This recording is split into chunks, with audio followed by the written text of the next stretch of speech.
Hello, my friends, and welcome into this week's episode of the Forte Catholic Podcast. I am Taylor, your host, and I'm joined today by Father Anthony Sciarappa.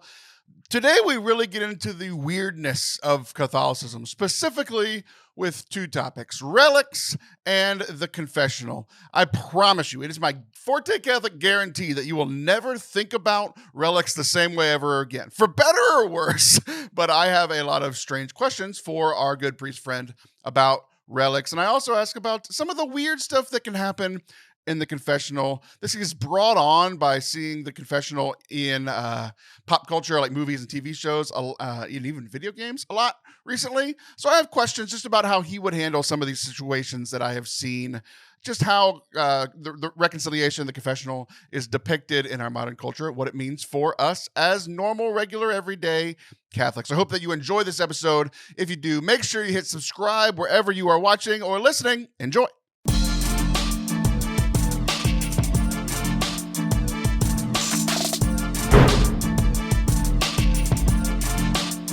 Hello there, and welcome to Forte Catholic. I am Taylor Schroll, reporting live from the Texas Winter Snow Apocalypse 2025. Joining me now is Northern Weather Correspondent, Father Anthony Sciarappa. How are you, friend? I'm doing well up here in Western Pennsylvania. It's about 15 degrees right now. It feels more like 3 degrees. We've already canceled many events so that the old people don't freeze trying to get to church. Hopefully things will be better by Thursday. We feel for you here in Texas as just a deluge of snow fell last night. It snowed for approximately 14 minutes, maybe a quarter of an inch, and we shut down the whole state. Yep, that sounds about right. The kids are currently here, not at school, as I was planning. I knew that they were going to get off for MLK Day. He did a lot more for the country than this snowfall did for weather here in Texas. There's literally nothing happened. I got called a bad parent last night, which isn't anything new, but and I also got attacked on the internet, also not anything new. But it was the the National Football College Championship last night. Mm-hmm. And we stayed up because, one, we knew they didn't have school today because of the just absurd amounts of centimeters of snow that we got last night. Yes. So we got to stay up late, and, Chris, we were rooting for the Catholics. The Catholics did not win. Once again, the Catholics lost to the world, which we're all used to at this point. That's about right. The team with all the money won, and the Catholics lost once again. What is new? But we stayed up for that. But it was like, that's 10 o'clock here in Central Standard Time. And we're starting to put the kids to bed, maybe 10. By 10:15, they're like tucked in bed, ready to go, right? Mm-hmm. So that's already late. Their normal bedtime's like 9 on by 9 on school nights, by 9:30, 9:45 on regular days. So, an extra 30 minutes, not a huge deal. We put them to sleep, and then but the excitement of snow happening kept them awake. Yeah. One of the said children was just walking around the house pacing. I can't sleep. I'm like, I know exactly what you're doing. You just want to come look at the big window and see if the snow's falling yet. Mm-hmm. And it did not. So I sent her back to bed, and then 2 minutes later, went and woke everyone up. They had to put on all their clothes because they don't sleep in, like big winter jackets and all this stuff. Yeah. We went outside. 4 of us went outside. The oldest boy stayed inside, but we had a snowball fight. So I brought the snowball fight inside, and I had a very big snowball, and I pelted him in the face from about 9 inches away. It was a very, very good time. So I'm apparently a terrible parent, and we had a blast. It was awesome. The kids. Yeah, it sounds like a really cool memory. That's something that isn't going to happen very often in their lives. That sounds like a great time. I don't know why. I know, I'm so tired. I'm honestly tired of Northerners being like, "Oh, Texas," I can make fun of the little amount of snow that we got. You cannot, because it only snowed a quarter of an inch. Well, you know what? That's the 3rd time it snowed here in my child's lifetime. So think about you when you were 2.5 and don't have memories of it. That was your 3rd snow. My son's 12. It was his 3rd snow. Leave us alone. We're enjoying life, you grumpy Northerners. Go inside.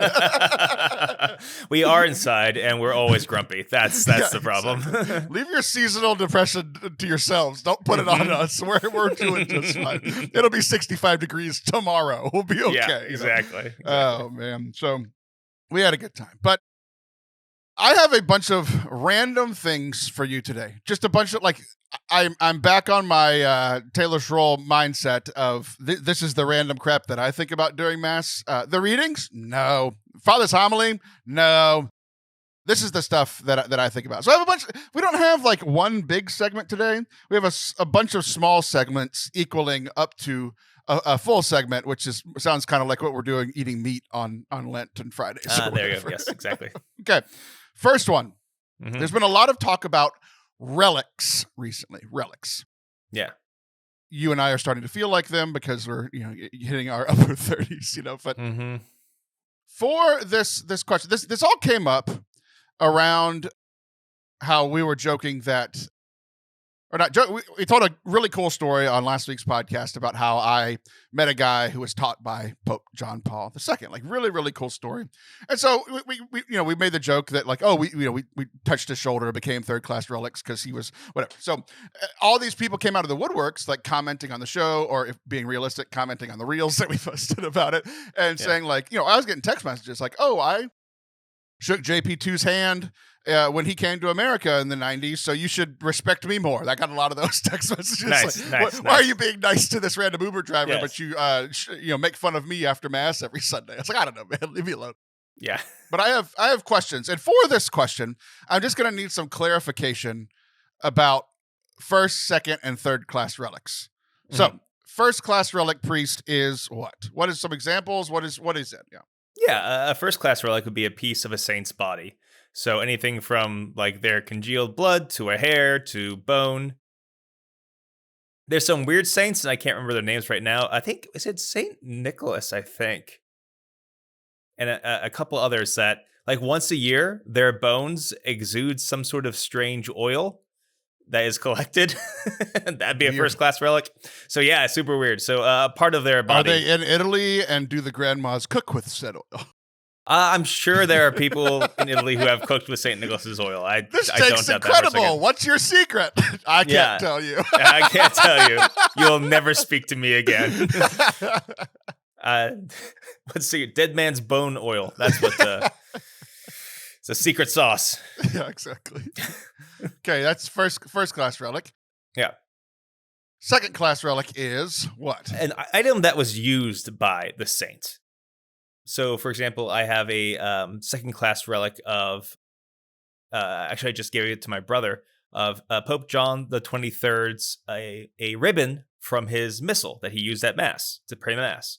So, like a chalice, a habit, usually pieces of clothing or items that they used during their lifetime would be a second-class relic. Okay, we're going to start getting into the limits of this, because that's all where a lot of this is going. Is what are the limits to this? So, like, I mean, Pope John the 23rd clearly ate some meals in his day. He was a rotund fellow. His fork or a spork that he used, second class relic? Yeah, sure.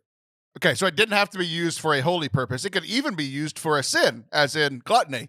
And now this fork that he used for sin is a second class relic? Yeah, I guess technically it would be an item used. Now, would that be actually used as a relic? Probably not. Part of what a relic is what we decide it is, So right? Not like every like piece of carpet, like his rug in his room, like is that ever going to be used as a relic? No, because part of what relics are used they're used to help increase our faith. So if we used a Pope's sin fork, that would not be helpful in our increase of faith, nor would we use it in faith. It would help me feel better about all the copious amounts of food I've been eating during this winter snow day. Sure. I'm not sure that's the point, to feel okay about sin. I can eat whatever I want. No calories with this holy spork. So wouldn't do that. Okay. So I don't know if there was shrapnel in the canon that hit St. Ignatius of Loyola. But let's just say there was. Let's just pretend that there was, or some other saint that had some shrapnel in their body. So is the shrapnel that goes into their body, is it a second class relic, or does it become a first because it's now a part of them? So it's still not a part of them. It's just inside them, If you get shot with a bullet, like, a part of me is a bullet. No, that doesn't make any sense. I think it does. No, I think it has to be from like your natural body in some sense. That being said, if you had a piece of shrapnel from like the cannon that shot Saint Ignatius' legs, that'd be super cool. I would consider that a second class relic, but I'm not in charge of these things. That'd be awesome. Yeah. Okay. Something that hasn't happened yet, but Yeah. with all of your knowledge, you're gonna. We're in the speculation aspect Sure. of this, right? Yeah. There's not a saint yet, but or maybe there is, and I just don't know about him. That had a like a prototype of what I'm about to say. But Mhm. from here on out, there are going to be people that don't have limbs, and because we have technology, like now somebody who like I'm thinking of like the not the Special Olympics, the Paralympics, right? Mhm. So a guy doesn't have a leg. They give him one of those cool metal legs that makes him run faster Yeah. than any human being could possibly run. Pretty good for him, you know? Yeah. Would that be a first class relic or a second class relic? Because he's using it, but also it is like his body. He walks around for 45 years, runs in the Paralympics, and then lives a saintly life. Is that leg? I mean, that leg is 100% going in a church somewhere. Like we all know that. Like that Yes. metal leg is going somewhere. Is it a first or second class relic? I'm still going to consider that a second class relic. Ooh. And I'm thinking because even though he used it as a part of his body, when he gets resurrected, he's not going to have a prosthetic leg. You know, He's going to be a slower runner. Well, I think one of the superpowers you get is that you don't actually even need to run. Because remember, Jesus just popped up wherever he wanted to, so running is going to be obsolete in the resurrection anyway.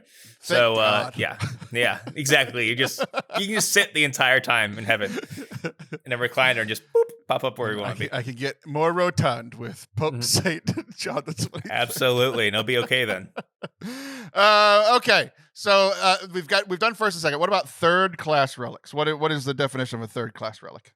A third class relic is some sort of devotional item that's been touched to a first class relic. So, like a holy card that's been touched to a relic of a piece of hair of a saint or something like that. So these are the most common. So it has to be like something that you're actually using as a devotion, And I think it would still count if it touched like the reliquary, because sometimes those relics, they're in this little glass and metal container. You're not going to take it out for safety, but if you like tap a little holy card to that little card becomes a third class relic. Sure, that's good. Okay, so the transference of I have touched my necklace that I've had since I was a teenager. I've touched that to the body of a saint. They were parading her throughout. I forget who it was. One of those uncorruptible girls. Sorry, I can't remember who she is. She's looking down on me, frustrated right now. Yeah. But I touched my necklace to, I didn't touch it to her bone, right? Because there was a glass case around it, but I touched it to the thing. Is it, what happened? I'm fairly certain that counts. Yeah, that could be. But here's the thing, though. Like, it's with relics, it is how you use it. Like, it's an instrument of devotion. It's not like a power transfer or a magic incantation stuff. You don't want to treat it like that. So this is something like you, out of reference for that saint, touched your cross to that saint's reliquary. Out of devotion, you can use that cross as a devotional. And yeah, you can consider that a third class relic. So a lot of it's like in the use and in the intent of the thing. If like a relic fell on the ground, the carpet would not become a third class relic because you're not going to use that piece of carpet for devotion. What if I kneel on the carpet to pray? Well, then, yeah, then sure. You've got your little prayer rug. You're going to look very Muslim, but you'll actually be weirdly Catholic. Weirdly Catholic. Okay, so I definitely do use this necklace as devotion. It reminds me that I'm Catholic. And also, if I'm doing one of those preconceived sins, I often take it off. Yeah, because you can't sin while wearing a relic. If only you kept it on. I know. I would be an incredible person if this necklace stayed on. And to be fair, it stays on 99% of the time. So I'm doing pretty good. Okay. That's Here's all this leading to my final question is, can one item be designated as multiple classes of relics? So what would that be? Like if I took a piece of a bone of a saint and touched it to another piece of bone of another saint, is that a first class and I third think a class small relic. explosion would happen. Yes, exactly. Don't cross the streams. It's not good. No. That's how they no. get vinegar for the Italian woman to cook with the oil. Is they put two boats Exactly. together. Or you just like gather all, like someone's trying to use it like an infinity gauntlet and just grab all the saint relics together as one. Why is Taylor constantly just snapping his fingers in church? He's clearly offbeat. I'm like, I'm trying to make half of you disappear. Leave me alone. That's actually how the rapture happens. It actually turns out the Protestants were right. In a weird way, we collected all the saint relics and touched them together. Yeah, it's just those doom and gloom preachers looking into the TV and saying, "I am inevitable." It'd be so funny if the Protestant rapture preachers used Catholic relics to make the rapture happen. That would be the coolest thing that's ever happened. yeah, I think we all would agree that's fair. Fine, everyone gets a part to play. That's great. Yeah, no. So the thing is, you would never use a first class relic as anything other than that first class relic. There'd just be no. I mean, if you got a piece of Saint Francis, you're good. You've got a piece of Saint Francis. That's going to be your devotional. You're not going to bother touching that to another relic. It's just not going to be used that way. I think you took the most ridiculous example. Oh, what would be you went first to first. I'm thinking of upgrading. So let's say I have a third class relic, right? Yeah. I have this third class relic, and let's say I start wearing it 100% of the time and stop doing preconceived sins, and I leave this on all the time. I die.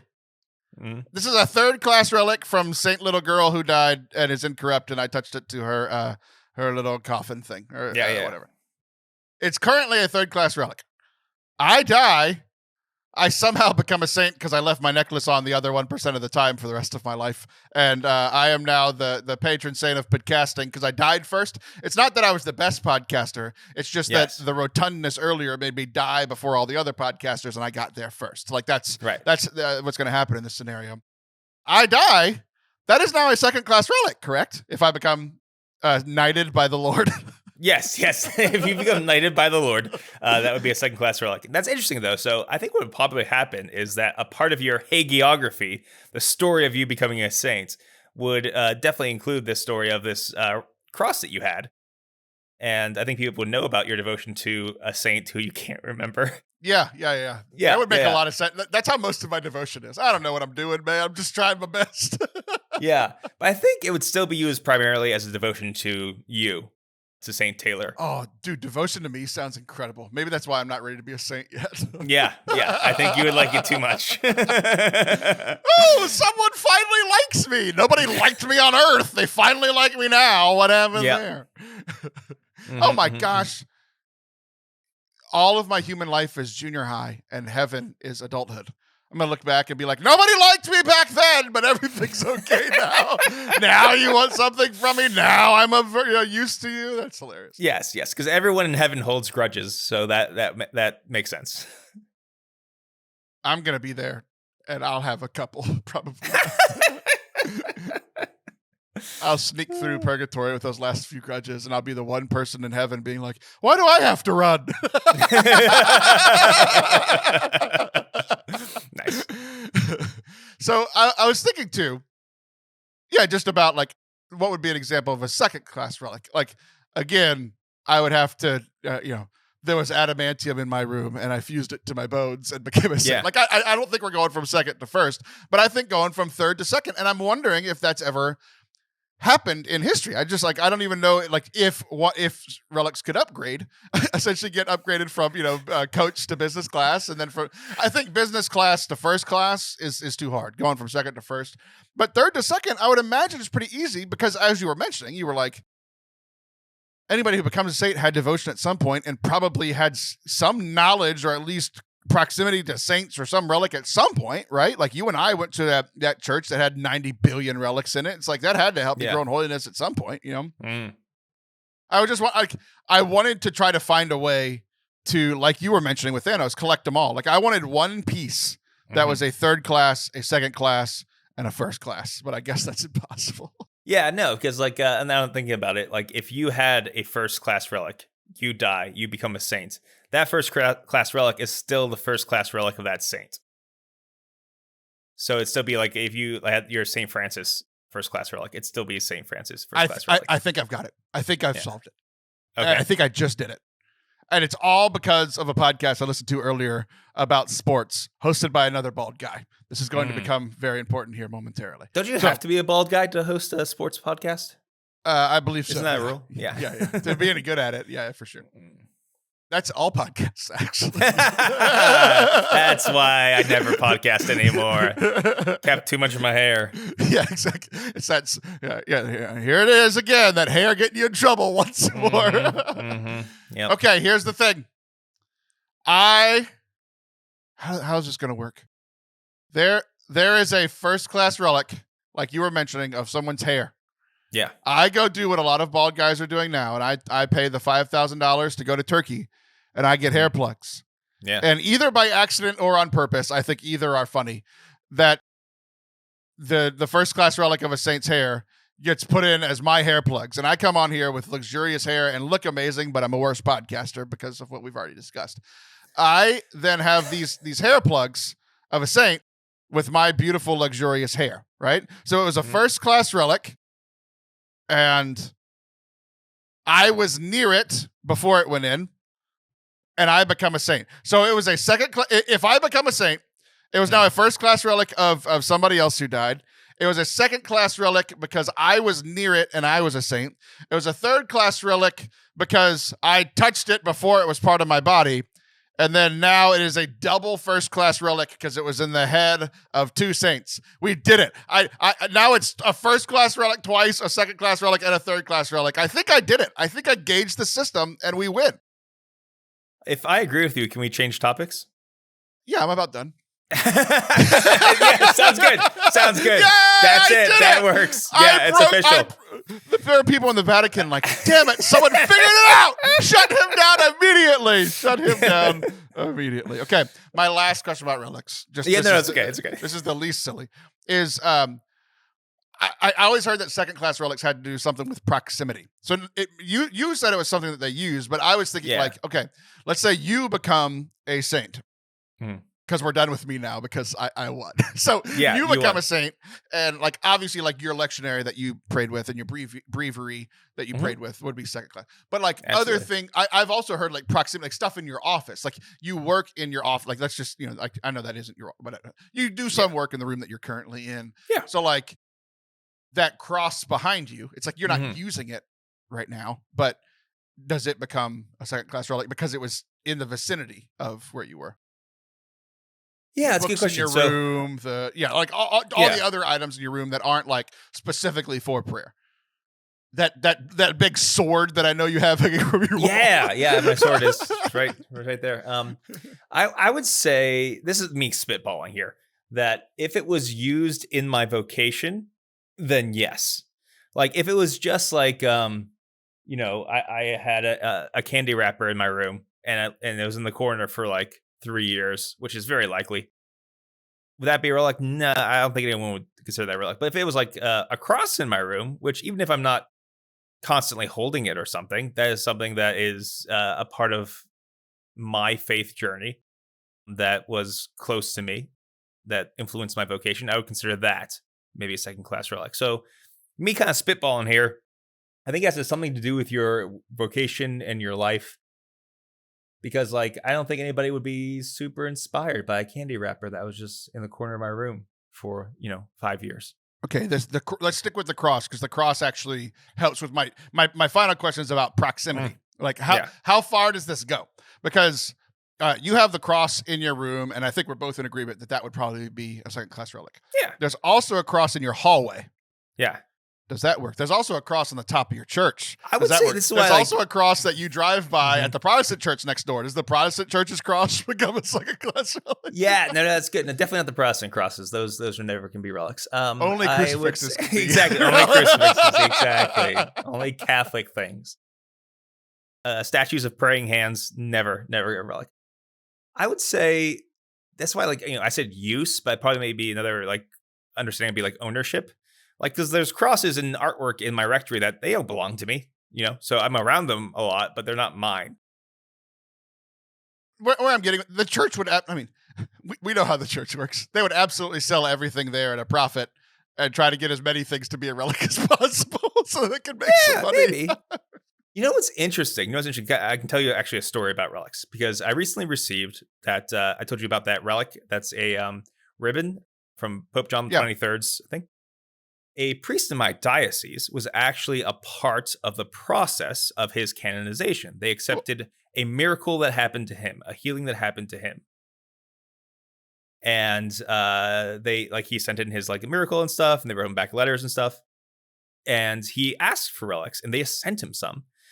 Interestingly enough, there was I think it was a chapel at St. Vincent College, either a chapel or their altar, and they wanted a first-class relic. And this is a basilica. This is a very big, fancy church. A Benedictine monastery, one of the oldest, in the U.S. They wanted a relic of John the 23rd. And so they wrote to the Vatican, and the Vatican said no. This priest wrote, is like, can I have one? And they're like, yes. And so then he gave it to the basilica. So I don't know exactly the rules of how this works, not. But if a saint does a miracle for you, you just write a letter. And apparently it came it was a very fancy mail. It came to the nuncio. The nuncio sent it to the bishop. The bishop sent it to the priest. Amazon 1 hour delivery. Yeah. It was so. I just find that interesting. This saint did a miracle for you. You can have a piece of his body and some ribbons. It's just but this fancy, very expensive basilica. No, you can't have a relic. It's just fascinating to me. It's very funny that he gave it to them anyway. That's so funny. It is. It's hilarious. He worked the system. That's very funny. Just like I did in getting my hair plugs to be 4 relics at once. Okay, final question. I keep promising we're done, but I don't know. I just never thought about this stuff. So relics are fun. Don't get me wrong, they're fun. The weird places my mind goes. So I think last one. So again, it's kind of similar to my necklace thing, but a little bit more serious, especially because we're getting. Blessed Carlo Acutis, and he did a bunch of stuff online, right? Mm-hmm, so my iPhone and your iPhone, you can use you can pray your breviary on there. You can look up scripture things. You could also do sinful things, minor sins and major sins with your cell phone. So could something like an iPhone ever be a relic? But again, you use it for holy things, but you also might have done sinful things on it.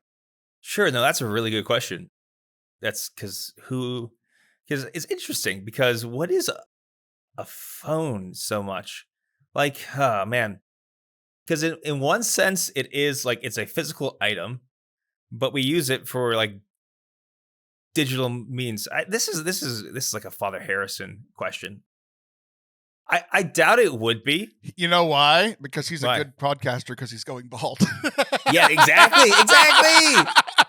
Dang it. Oh well.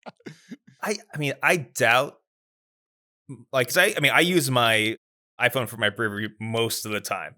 Yeah. Because, I don't want to flip all those ribbons because and stuff. You don't have any ribbons left. I don't have ribbons left because I'm saving them for relics and stuff for later when I become so saintly. But I also, use it to play little video games and dumb stuff. It's just, I don't think it's interesting that we have these weird items that saints never had before. Even Carlo Acutis' computer, his desktop. Right. I don't know if they're considering that relic or if that's even still around. I have no idea. I really that's what I was thinking about, because one of the big reasons he became a saint is because of the website that he built about Eucharistic miracles, and it's it should be, but I'm thinking now too, just branding. If he had a Dell computer, Dell should be all over that. The amount of Catholic sales in Adidas shoes absolutely went up whenever he was buried in Adidas shoes, and some of his stained glass windows have Adidas. There's Adidas on the stained glass of some of our churches. It's the coolest thing. And I'm thinking Apple probably wouldn't like it, but you know who would be all over this? If you use the Hallow app once and you became a saint, Hallow would be our app's a relic now. Yeah. Or it's interesting, because I don't know if you can go on the Wayback Machine or whatever and find his website. I don't know if that's still up. But imagine pulling up his website and then using it as a devotional, you would at a relic or something. It's just weird. I don't know. My gut says no, but also who knows what's going to happen in 100 years? A whole new world. It's true. I can't discount the chance that the church is going to be weird. I can't say like, no, we would never do weird stuff like use a website for devotional like relic. I can't say that's never gonna happen, even though my gut says I don't think so. But anyways, I do have a brief read. When I become a saint, use that. Don't use my phone. That's silly. It won't work because Apple won't have cables that'll charge That's true. more by that time. Mm-hmm. Mm-hmm. Okay.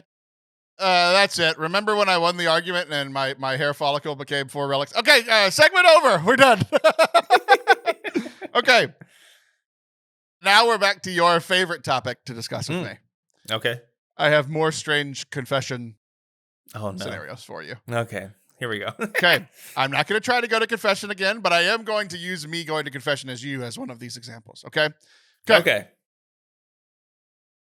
Try to the best of your ability, without hearing my questions, just reiterate for us, what cannot a priest do based with the information or based on the information that he hears in a confessional? Okay, yeah. So I cannot use that information in any way that would reveal who the sinner was, basically. So, for example, I may preach about, this is something I often hear in confession. I could not preach about, this is something I heard Thursday the 21st at 4 p.m. at St. Bernard's Church in the confessional. Like that, I could not do. That'd be bad. It also makes it so I think that's kind of like the cue for it. Now, there are certain weird scenarios where there may be a sin that's reserved to the Holy See. Recently, priests have been given the power to dispense, but like back in the day, if you had an abortion, the priest couldn't forgive you. He would have to get permission from the Holy See to forgive you. And there'd be this process where you would kind of give the penitent like a number or something, and you would send in this request to the Vatican. It'd be like anonymous, but they would use some sort of like code or whatever. And then they would give you the faculties to forgive this sin for this penitent. So you have to like, penitents behind the screen, like, okay, I'm going to give you this number and come back in like 2 weeks and say that number, and that's a code, and then by then I'll have the faculties to forgive you. That doesn't happen very often because now we have the faculties to do that, but and I might not be getting all the details of that completely correct, but there would be some sins that would have been reserved that a priest could not forgive. And in order to forgive them, I'm kind of telling the sin, even though you're pretty much keeping the sinner anonymous. It's weird. Sure. So other than that weird exception. Yeah, I was about to say, that's a weird place to start. I'm sorry. I'm just thinking about like scenarios. Yeah. Like that would be like you asking me like, Taylor, why don't you want to go outside? And the answer right now is that it's cold and snowing. And I'm like, before saying that, I'd be like, well, a meteor can hit at any time. Yeah. I'm like, yeah, I mean, I agree, but there's some other more basic reasons. Yeah, so such a silly boy. Church stuff. I want to be as right as I can. That was awesome. Yeah, there you go. So basically, I can't reveal the sinner or the sins of the sinner, nor could I use that information. Like, let's say someone goes to confession to me, then they want a job. I couldn't use my knowledge of their sins to influence my decision. Right. Okay. That's kind of the thing that I wanted to poke at a little bit. That last little piece there. Yeah. One kind of serious question, then one a little sillier. So I was watching a TV show the other day where the Catholic Church is not shown in the best light in this show, but it also like most shows. But it also, I wasn't watching it like, where did they get this idea from? Because I'm like, yeah, that probably is that. Like, they were showing that there was a group. Not all Catholic priests were corrupt, but there was a group of Catholic priests that were corrupt and only out for money and power and sex. And it's just like, has that happened? Sure. Yeah. Like, okay. Yeah, like, absolutely, yeah. I'm not watching it being like, how dare they say this about Father Anthony? I'm like, I don't know. I've heard some stories about some other guys. Like that sort of thing. Right? Yeah, right. So I wasn't like offended. But one of the worst, quote unquote, worst things that they did to my sensibilities is it was just this interesting scenario because one of these priests was corrupt and this lady went in and he had done some very bad things, very, very, very bad things. So this lady went in and she was like, all right, let's say I'm confessing. She's confessing to this more decent priest. He definitely makes a mistake at the end of this, but more decent priest, normal priest, not necessarily one of the fully corrupt guys, but scared of the corrupt guy. So this lady goes in, she says, "Can I confess for a sin that I'm about to commit?" Which is, and the sin that she's about to commit is she's going to kill this priest. She's going to kill the really, really bad one, like the one who has done all sorts of things to her and her family and kids and all those things, right? Like, maybe killing them isn't right, but if she did, she would be, it might be righteous, just war kind of stuff. Anyway, whatever, right? Okay. She says she's going to do it. And then he's trying to coach her out of it. And then by the end, she goes out crying because she is conflicted and all this kind of stuff, right? Okay.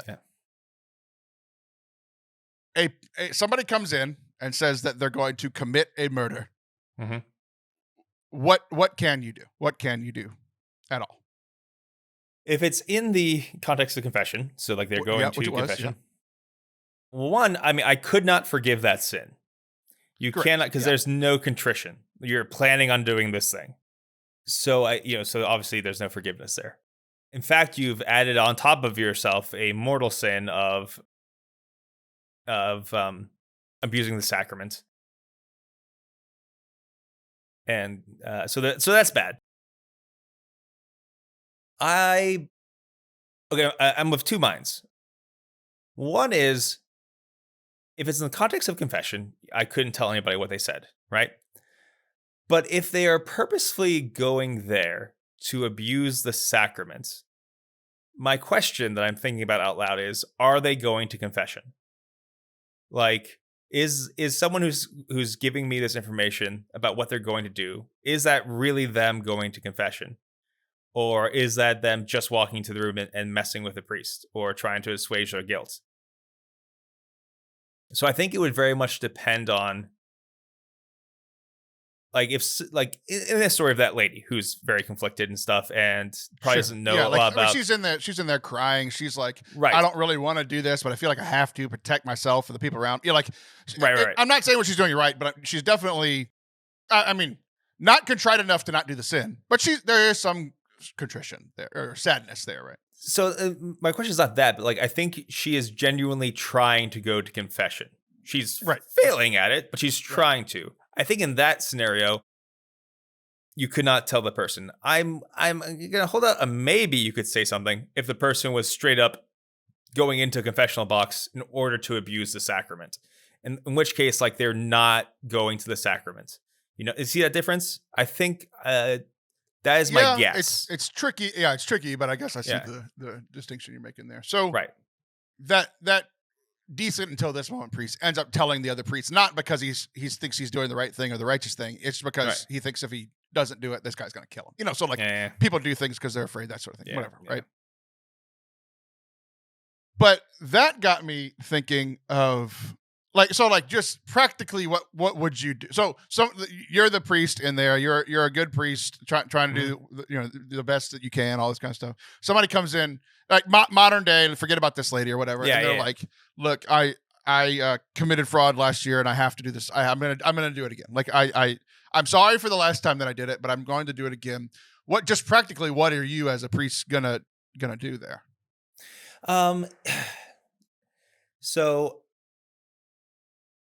if you're going to commit the sin again, like you are planning on it, this is what gets people kind of worried and scrupulous about things. Like, so sometimes people are, addicted to certain sins or have a habit of sin, and they are afraid because they have this habit and they believe it's very likely that they will commit the sin again, that they can't be forgiven. There's a big difference between saying, I'm aware of my weakness. I am aware this is a habit. I know that habits are hard to break. And so I'm worried I'm going to commit that sin again. It may even be likely, but I don't want to do it. Right. As long as you don't want to do it, or you intend not to do it, because there may be a desire to do it, but as long as I intend not to do it, then you can be forgiven. If it's like, I've committed fraud, I'm going to do it again, then even given like very dire circumstances or something, you're still not contrite for that sin. There has to be a legitimate effort not to do it again. And if you've already planned in your head when you're going to do it again, I can't forgive that sin. Could you forgive the others? So I come in and I say, look, I I cussed. I was prideful, lustful, angry, and also I committed fraud last year. And for these and all my sins, I'm sorry, but I'm going to commit the fraud again. Like, can you give me absolution for 80% of the stuff that I told you and withhold the 20, or is it an all or nothing deal?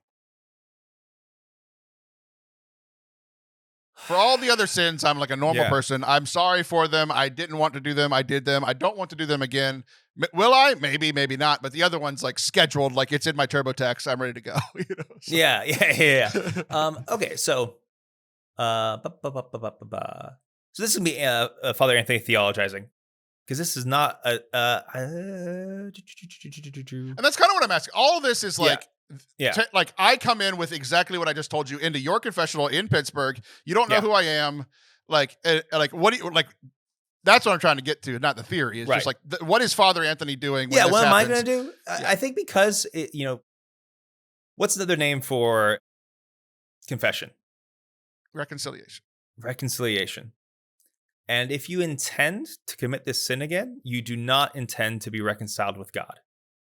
And so even though you're sorry for the other 80%, because of that one thing, I am going to withhold forgiveness until you're ready to be reconciled with God. Are you going to give me a number? Yeah. You need to be 100%. Come back. No, you just would confess the same sins again. I'm fairly certain that you, in that case, would not give the person absolution. I'm definitely certain that I would not, because the point is, I would get back in line and confess the other 4. You might be able to get away with that, and I might give you, I might say the words of absolution, but whatever God decides to do with your soul, that's up to him and sure, So yeah, because that's the point, like, because we don't want to turn this sacrament, and this even happens with good Catholics, into I'm just trying to like erase the hard drive of my soul, or I'm just trying to get the car wash. It's like, that's not really what it's about. What it's about is reconciling with God, about healing your friendship with God. And if you're not ready to do that, then you're not ready to do that. It's a way of of gamifying once again the Catholic faith, and that's not the point. The point ultimately is relationship. That's what the sacraments are about. That's what the faith is about. That's even what all our rules are about. Ultimately, is this relationship that we have with God. So no. Okay. Interesting. I just had never thought about it. And all the serious stuff came because of the silly question. Here's the silly question. And we're going to use me going to confession to you as the example, because I think it's a perfect example. It could be, you could do this with any priest that you have a relationship with. You know who I am in this scenario. I'm coming to visit Pittsburgh. I'm staying at your rectory. You say I'm going to confession. I say, okay, I'll come with you. Like, it's me, right? Okay.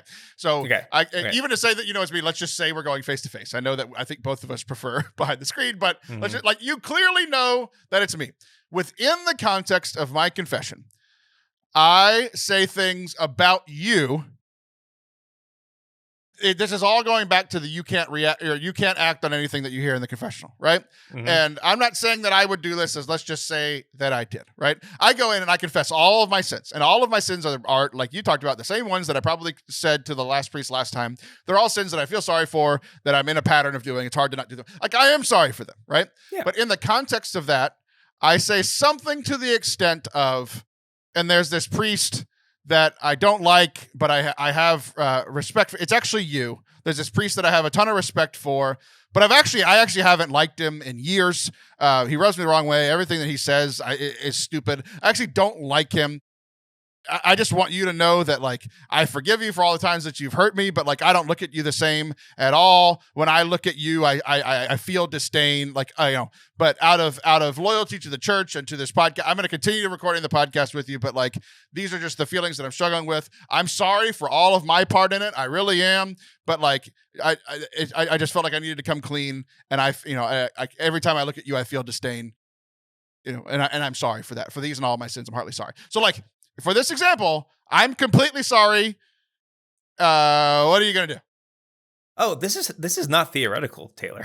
This has happened to me on multiple occasions in my 8 years of priesthood, where they start confessing about how I either something I said got them angry and they sinned because of that, or something along those lines, that I was a part of the sin. and that they are genuinely sorry, and they feel like they need to tell me as a way of like coming clean about their sins, which I get where you're coming from. Don't do that. Please don't do that. It's so like, I'm a human being too. Right. I'm still gonna do my job, and I'm just gonna forgive them, right? And I'm gonna try to keep that as much as I possibly can to myself when I see them again, because that's my job as a priest. And I think if that's your desire, you do get the grace to do that, but it's very difficult. And I have told people, like, I see what you're trying to do. God is going to completely forgive you. But when you have a sin that involves like another priest somehow, don't go to that priest for confession next time.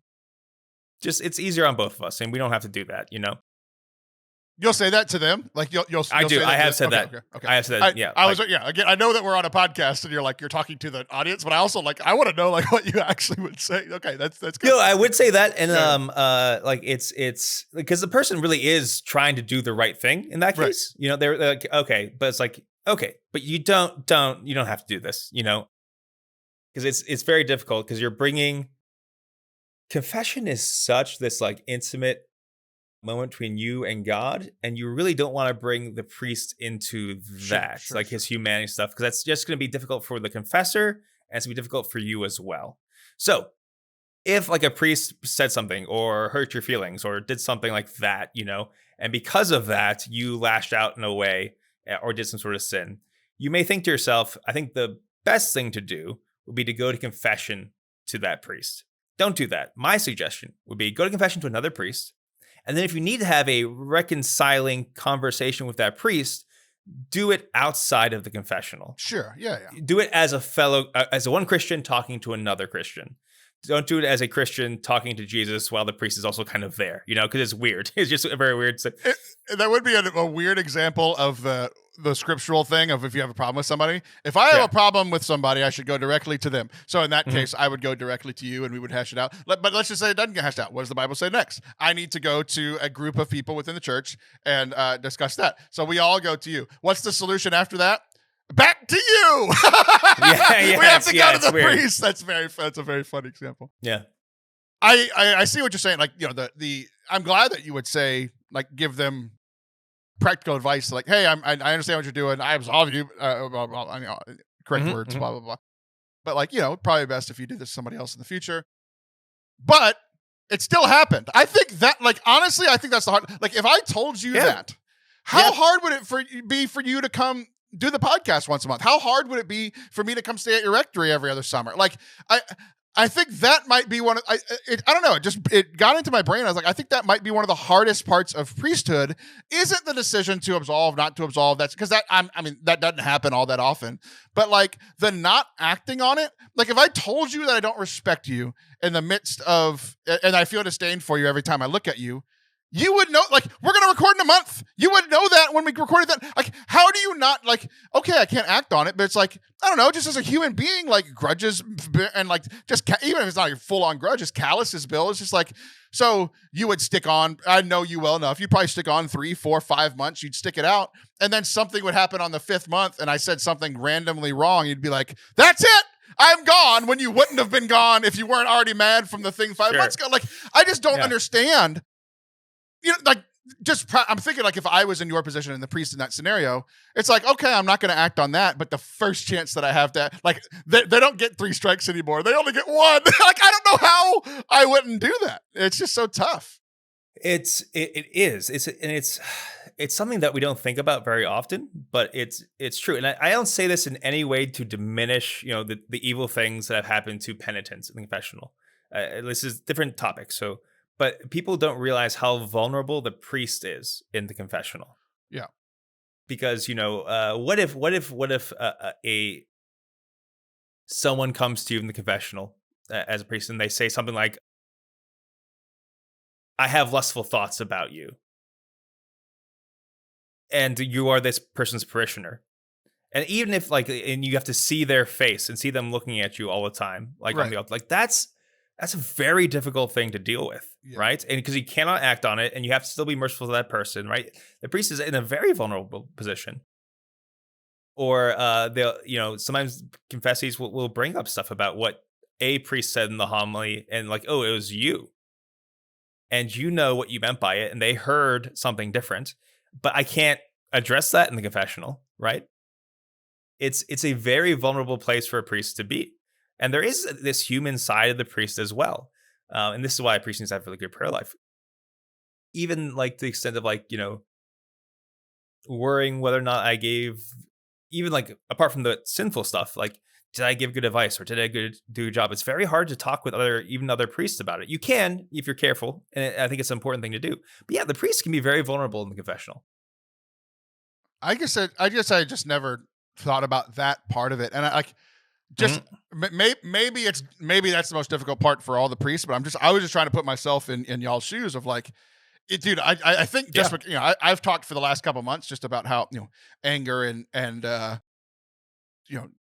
callous is about people brooding. It's just like I'm about to leave a few things in my life just because I can't be around certain people anymore. And I'm just like, I'm just at the age where I'm just like, I just don't want to be around you anymore. And it's just like, I can do that because I'm free to. I'm a lay person. I don't work for the church. All this kind of stuff. I could just walk away. But like, you can't. You're assigned to the parish, and if you have people, especially if it's like on your staff or on your leadership team or like people that you see every day at daily mass or whatever, it's like you can't walk away from those people. Like you're just stuck, and it's just like I don't know if it's just my personality or just human beings in general, because all I know is my own experience. But it's just like I was just thinking about that. I was like, I genuinely think practically that's probably like I think I'd be a good enough person to deal with it for a month or two, and then I'd just be like. I don't know how I wouldn't go from like you and I, we've built up enough of a relationship together where if you do something to piss me off or I do something to piss you off, it's like we talk about it, we move through it, or might even ignore it the first time. Just be like, look, I know he was having a bad day, or maybe I misunderstood. Sure. Maybe the second time we talk about it, that sort of thing. But it's just like, dude, if it was flipped and you were the lay person, I was the priest, and you told me that you don't respect me and you hate seeing me and all that kind of stuff, I'd be like, all right. No, it's like I said, it is because you can't leave the relationship when you're a priest. For example, I mean, maybe that's something I've had something as that direct as I hate your entire person, I don't respect you. I've had stuff like you said this or you did this or even something like I hate everything that you guys changed about or how you do the mass, and that's gonna be is that going to be in my mind at times in the mass and is a part of my brain be like, who said it? Who in the congregation said it? Yeah. And I've been given the grace not to act on it, but I still suffer from those things, So if the priest says like, so don't do it. Confess to another priest, please. Yeah. But it's a real thing that has happened a handful of times to me in 8 years, and it is very hard to deal with. It really is. I think isn't that a fun fact? Yeah. It just made me respect the priesthood a little bit more because I was like, I couldn't deal with this, and I'm in I just couldn't do it. So good for you. Oh, yeah, there you go. I guess I respect you now. Yay! And I look forward to enjoying our podcast next month. But before we get there, I have one final question for you. I had 3 other things planned, but we were running out of time. I have one. This is more. Those were both for me. I have one question that's a little conversation, and I think it's for everybody, but just knowing you, it's specifically a question for you. I was listening to one of my mental health podcasts the other day. I've talked about it before here on the show, hosted by Dr. Lori Santos, who isn't a believer herself, but almost everything that she says seems to connect very well with ancient belief and faith and all that kind of stuff. Like I've talked about it before. She's did all these connections on how like what all this high tech modern science is finding out about the brain tends to line up with the wisdom from the Old Testament 4,000 years ago. Like who'd have thought? Who'd have thought? It was on her show. I can't remember if it was her or her guest, but she asked this question, and it hit me to my core, and I was like, literally, I go ooh, and then I go, Father Anthony, like immediately the next thing. So I have a question for you here on the podcast, and probably for you to think about after we leave. Oh, you won't walk away thinking I don't respect you. You'll walk away thinking, why the hell did he ask me that question? So here we go. Great. Do you, Father Anthony, spend more time as your own defense attorney or prosecutor in your mind? Oh, prosecutor, for sure. Yeah. That's what I figured. Absolutely. Yeah. That's why, that's part of the reason why I go to therapy twice a week. So like it's, I wasn't going to bring it up. I was going, no, that's okay. I think it's okay to bring up, it's okay to normalize the thing that like, I work through my own stuff too. Yeah. I don't know. Yeah, absolutely. And I don't think, I think it's important because a lot of times when people willingly say that I'm my own worst accuser, or my own worst critic. A lot of times when people say that, the joke there, right? What? Then you're not married. Hey, that's a good one. But when people say that, sometimes we almost take it as a source of pride because in a mind where we're always accusing ourselves, we feel like it is the right thing to do. That somehow, this isn't for everybody, but I think it does fit a lot of people. If I accuse myself enough, then I'll be forgiven. Or you can't be mad at me because I've already been mad at myself. It's almost in a really weird way a selfish thing to do. And just to even bring it out of the mental health sphere, I think this is what happens when we beat ourselves up about our own sins. When it's this weird thing that we do. It's like, once I punish myself enough, then I will allow God to forgive me. And that is one of the weirdest and most insidious forms of pride, because I'm deciding how bad or good I am. When St. Paul says, no, you can't do that stuff. God decides. And what is God going to do with all your sins and all your badness? He's going to forgive you, right? So I think it translates very well into the spiritual realm as well. But yeah, absolutely. It's not a good thing to accuse yourself so often. What we strive for, in mental health as well as in spiritual health, because of course those things are related, is the truth. And the truth is, sometimes I make mistakes. The truth is, sometimes I sin and do wrong things. What? Okay? Yeah. Right. But that doesn't necessarily have to define everything that I am. Right. So trying to find the truth of the matter. But a lot of times our brains don't like the truth. Our brains like how we feel, or even our brains like feeling bad, and you're allowed to get help for that because that's not the truth. Sounds like the therapy's working to me, honestly. I think so. You would hope after a while something's clicking, making better. But yeah, there you go. I think this harkens back to something that I've heard before, but I think just this verbiage of it helped me out. Just like, I wouldn't go to trial, and if I'm on trial, I'm not letting the person who's, I have my own lawyer. That's for me. I'm not only letting the other person have a lawyer, and I'm just going to sit here and take it. Like, I'm going to have somebody stand up for myself. And like, I think most people who struggle with this are actually really good at being the defense lawyer for their friends and their family. I think they're great at defending those around them, and then it's just somehow terrible at it for themselves. It's like, I will protect my wife and kids from everything, and then I'm the person putting myself through that same thing I'm protecting them from. Like somebody was mean to me. I was like, okay, like we're gonna address this. Someone was mean to me at school. Okay, I'm going to call their parents, or I'm going to email the teacher. I'm going to email the principal. And yet I'm mean to me. I'm just like, that's normal. It's a little bit of a cliche, but sometimes I've used in pastoral and spiritual counseling. It's like, what would you say to someone in your position? And a lot of times the words they would say to someone else who was going through the same thing they were is much kinder than what they would say to themselves. It's like, okay, that means there's something going on here, Also, if you only and always defend yourself, then that's another kind of mental health problem, if you never do anything wrong, I'm always, so it's tough. This stuff is not easy. That's why me oscillating between every 5 seconds thinking that I'm God's gift to earth and the worst of human creation is actually quite healthy.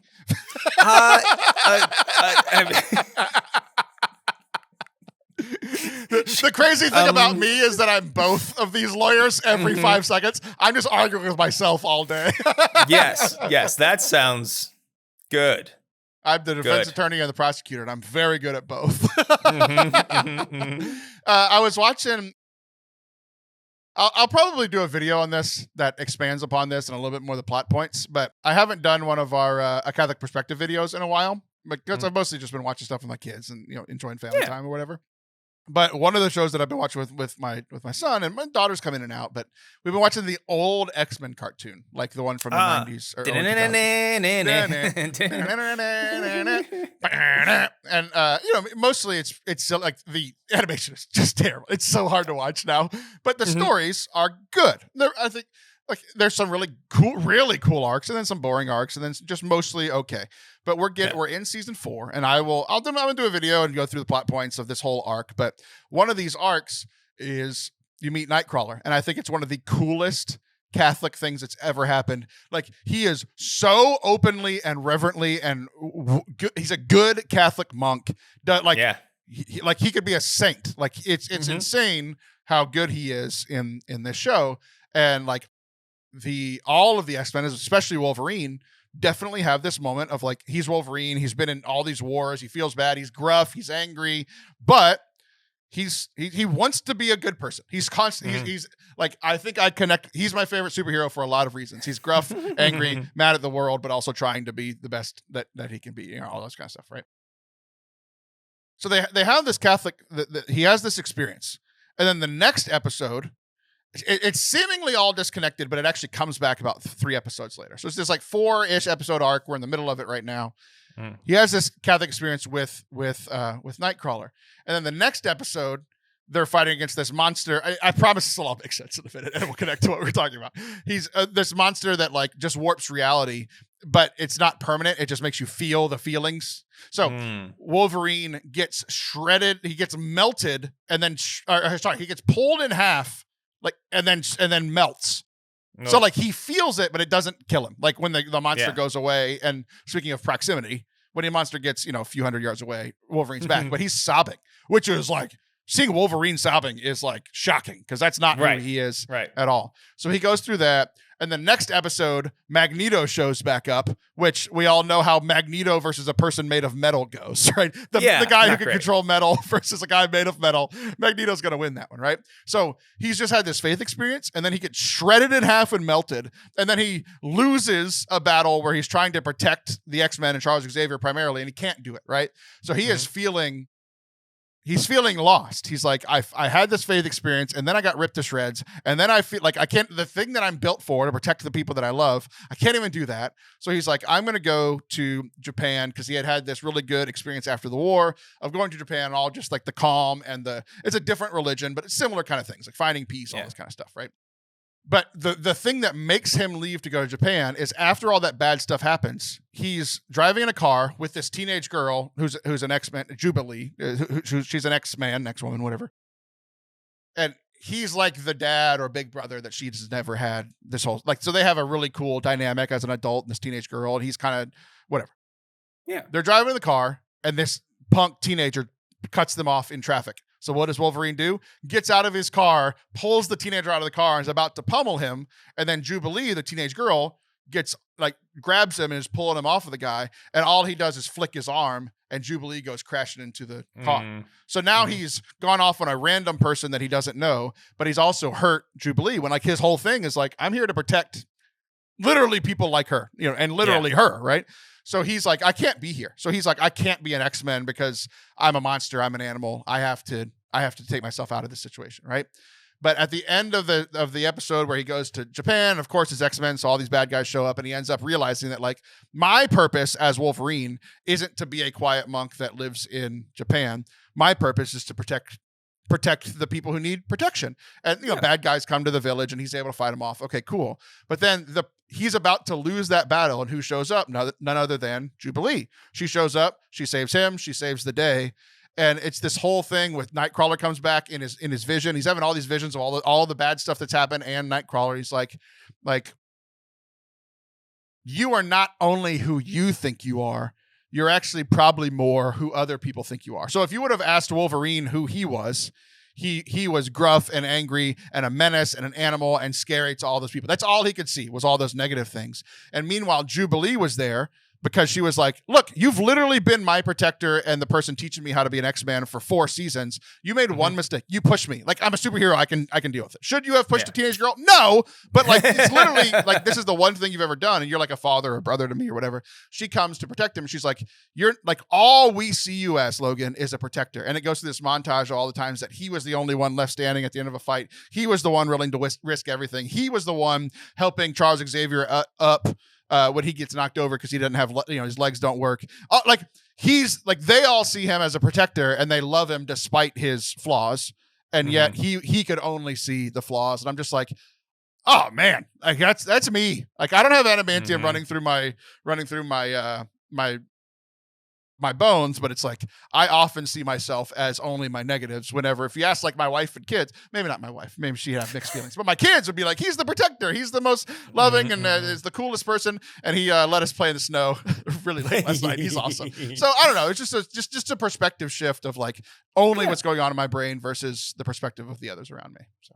Yeah, absolutely. Yeah. And the most important perspective, the most true thing about you is what God thinks of you. Also mixed feelings from him, I would imagine. Nope. Actually, no. Well, that's very good. Well, that's our show. That's it. Woo! I have more things to rail about, but I'll do it next time with somebody else. Good. All right. Well, I'm Taylor Schroll from Channel Forte Catholic on YouTube, signing out from the Texas Snowpocalypse. Thank you to our the longest segment ever with a weather correspondent, Father Anthony Sciarappa up in Pittsburgh. I'll be back next week. He'll be back in a month. See ya.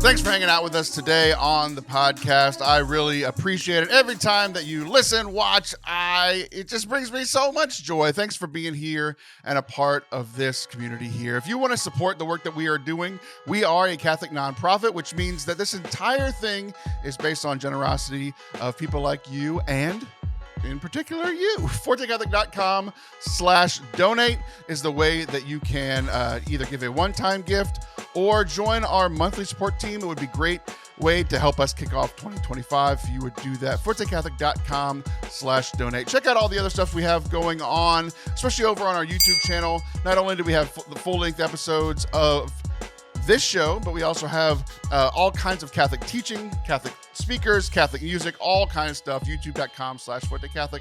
Until next week, love you.